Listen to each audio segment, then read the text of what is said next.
kami. May mga sasalubungin kami, Panginoon, na struggle sa buhay, maybe persecution, Panginoon, maybe kahinaan, Panginoon. But right now, Lord, I pray na may itong bawat isa sa amin, Panginoon.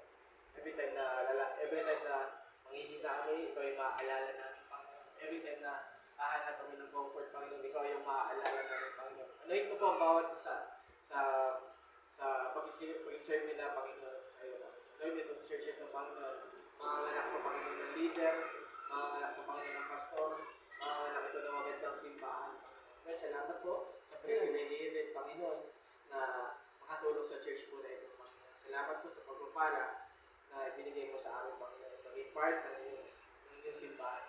Lord, naniniwala ko, Panginoon, na itong mga tao ko, Panginoon, ina-anoint mo, naniniwala ko, Panginoon, na itong mga tao ko, Panginoon, gagamitin mo pa sila in mighty way, Lord God. Salamat, Panginoon, na isa sila sa magiging part ng simbahan, Panginoon.